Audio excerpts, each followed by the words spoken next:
قرآن ہے میرا رہنما، قرآن شفا ہے، نور ہے قرآن، جلا دل کی میرا قرآن، رضا رب کی میرا قرآن، قرآن قرآن۔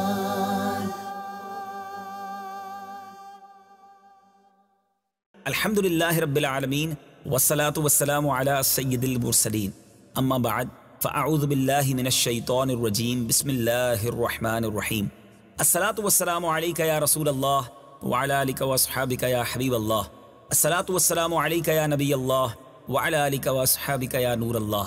میٹھے میٹھے اسلامی بھائیوں اور مدنی چینل کے ناظرین، سلسلہ ہے ایک قصہ ہے قرآن سے۔ قرآن ہے میرا رہنما، قرآن شفا ہے، نور ہے قرآن، جلا دل کی میرا قرآن، رضا رب کی میرا قرآن، قرآن قرآن۔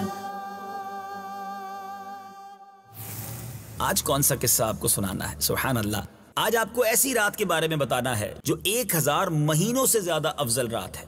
جی ہاں، آپ سمجھ گئے ہوں گے آج بات شب قدر کی ہونی ہے۔ شب قدر بڑی برکت و رحمت والی رات ہے۔ اس رات کے مراتب اور درجات کا کیا کہنا۔ اللہ تبارک و تعالی نے اس مقدس رات کے بارے میں قرآن مجید کی پوری ایک سورت نازل فرما دی، سبحان اللہ، اور اس کا نام ہی سورہ قدر ہے۔ آئیے تلاوت سنتے ہیں اور ترجمہ سنتے ہیں۔ إِنَّا أَنزَلْنَاهُ فِي لَيْلَةِ الْقَدْرِ۔ ترجمہ، بے شک ہم نے اس قرآن کو شب قدر میں نازل کیا۔ وَمَا أَدْرَاكَ مَا لَيْلَةُ الْقَدْرِ۔ ترجمہ، اور تجھے کیا معلوم کہ شب قدر کیا ہے؟ لَيْلَةُ الْقَدْرِ خَيْرٌ مِّنْ أَلْفِ شَهْرٍ۔ ترجمہ، شب قدر 1000 مہینوں سے بہتر ہے۔ تنزل الملائکۃ والروح فیہا بإذن ربہم من کل امر۔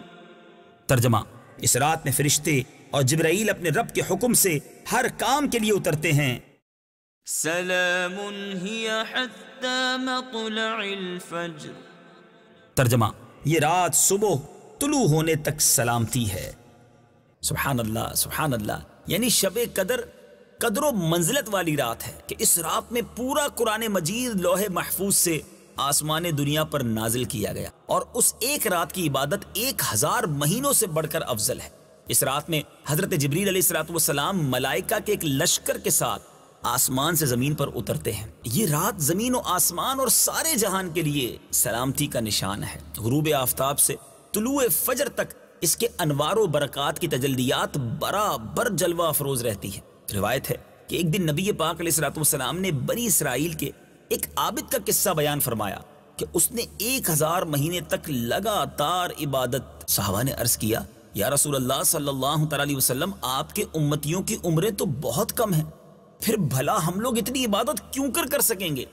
صحابہ کے اس افسوس پر میرے آقا علیہ السلام کچھ فکر مند ہو گئے۔ اللہ اللہ، نبی پاک کے دل کو ملال ہو، یہ رب کو کب گوارا ہے۔ پیارے اللہ عز و جل نے یہ سورت نازل فرمائی کہ اے محبوب، ہم نے آپ کی امت کو ایک رات ایسی عطا کی ہے کہ وہ 1000 مہینوں سے بہتر ہے۔ سبحان اللہ سبحان اللہ۔ میرے بیچ اسلامی بھائیوں، اب آئیے ذرا شب قدر کے بارے میں مزید کچھ سنتے ہیں کہ روایت ہے کہ شب قدر میں سدرۃ المنتہا کے فرشتوں کی فوج حضرت جبریل علیہ السلام کی سرداری میں زمین پر اترتی ہے، اور ان کے ساتھ 4 جھنڈے ہوتے ہیں۔ ایک جھنڈا بیت المقدس کی چھت پر، اور ایک جھنڈا کعبہ معظمہ کی چھت پر، اور ایک جھنڈا طور سینا پر لہراتے ہیں۔ اور پھر یہ فرشتے مسلمانوں کے گھروں میں تشریف لے جا کر ہر اس مومن مرد و عورت کو سلام کرتے ہیں جو عبادت میں مشغول ہو، مگر جن گھروں میں بت یا تصویر یا کتا ہو، یا جن مکانوں میں شرابی یا خنزیر کھانے والا یا غسل جنابت نہ کرنے والا، بلا وجہ شرعی اپنی رشتہ داری کو کاٹ دینے والا رہتا ہو، ان کے گھروں میں یہ فرشتے داخل نہیں ہوتے۔ ایک اور روایت میں یہ بھی ہے کہ ان فرشتوں کی تعداد روئے زمین کی کنکریوں سے بھی زیادہ ہوتی ہے، اور یہ سب سلام و رحمت لے کر نازل ہوتے ہیں۔ سبحان اللہ سبحان اللہ۔ اب شب قدر ہے کون سی رات؟ نبی پاک علیہ الصلوۃ والسلام نے فرمایا کہ شب قدر کو رمضان کے آخری عشرے کی طاق راتوں یعنی 21ویں، 23ویں، 25ویں، 27ویں اور 29ویں راتوں میں تلاش کرو۔ اس لیے بعض علماء کرام نے فرمایا کہ شب قدر کی کوئی رات معین نہیں ہے، لہٰذا ان 5 راتوں میں شب قدر کو تلاش کرنا چاہیے۔ مگر حضرت ابی بن کعب اور حضرت ابن عباس رضی اللہ تعالی عنہم اور دوسرے علماء کرام کا قول یہ ہے کہ شب قدر رمضان کی 27ویں رات ہے۔ اور بعض علماء کرام نے بطور اشارہ اس کی دلیل یہ بھی پیش کی ہے کہ لیلۃ القدر میں 9 حروف ہیں، اور لیلۃ القدر کا لفظ اس صورت میں 3 جگہ آیا ہے، اس لیے 9 کو جب 3 سے ضرب دیں تو 27 ہوتے ہیں۔ لہٰذا معلوم ہوا کہ شب قدر رمضان المبارک کی 27ویں رات ہے، یعنی یہ ایک اشارہ ہے۔ شب قدر میں کیا پڑھنا چاہیے، نماز اور دعائیں وغیرہ؟ روایت ہے کہ جو شب قدر میں اخلاص نیت سے نوافل پڑھے گا اس کے اگلے پچھلے گناہ معاف ہو جائیں۔ شب قدر میں 4 رکعت نماز نفل اس ترکیب سے پڑھے کہ ہر رکعت میں الحمد کے بعد سورہ قدر انا انزلناہ فی لیلۃ القدر 3 مرتبہ پوری سورت، اور سورہ اخلاص قل هو اللہ احد شریف 50 مرتبہ پڑھے۔ پھر سلام کے بعد سجدے میں جا کر 1 مرتبہ سبحان اللہ والحمد للہ ولا الہ الا اللہ واللہ اکبر پڑھے۔ پھر سجدے سے سر اٹھا کر جو دعا مانگے انشاءاللہ عز و جل مقبول ہوگی۔ نمبر 2، حضرت عائشہ رضی اللہ تعالی عنہا نے عرض کیا یا رسول اللہ صلی اللہ تعالی علیہ وسلم، اگر مجھے شب قدر مل جائے تو میں کون سی دعا پڑھوں؟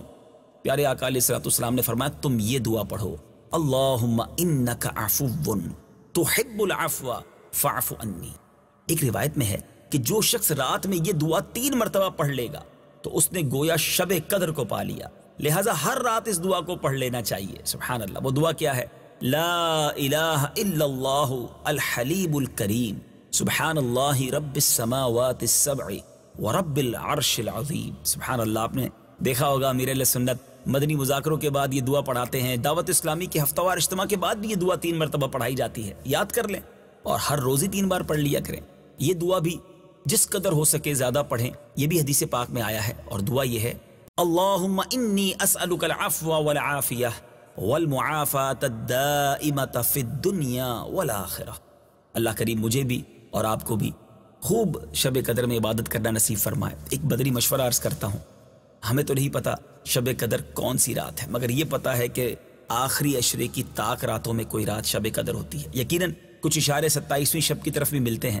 کیا ہی اچھا ہو کہ 5 ہی طاق راتیں عبادت میں گزریں، 5 ہی طاق راتوں میں یہ دعائیں اور یہ نوافل ہم پڑھتے رہیں، خوب گر گڑا کر دعائیں مانگیں۔ اللہ مجھے بھی ماہ رمضان کی برکت عطا فرمائے، شب قدر کی مبارک رات ہم سب کو نصیب فرمائے اور اس میں ہم سب کی مغفرت فرمائے۔ مدنی چینل دیکھتے رہیے، ایک قصہ ہے قرآن دوبارہ لے کر حاضر ہوں گے، ایک اور قصہ ہوگا اور اس سے بھی انشاءاللہ کچھ ہدایت کے بدلی پھول لیں گے۔ صلو علی الحبیب صلی اللہ تعالی علی محمد صلی اللہ علیہ وسلم۔ قرآن ہے میرا رہنما، قرآن شفا ہے، نور ہے قرآن، جلا دل کی میرا قرآن، رضا رب کی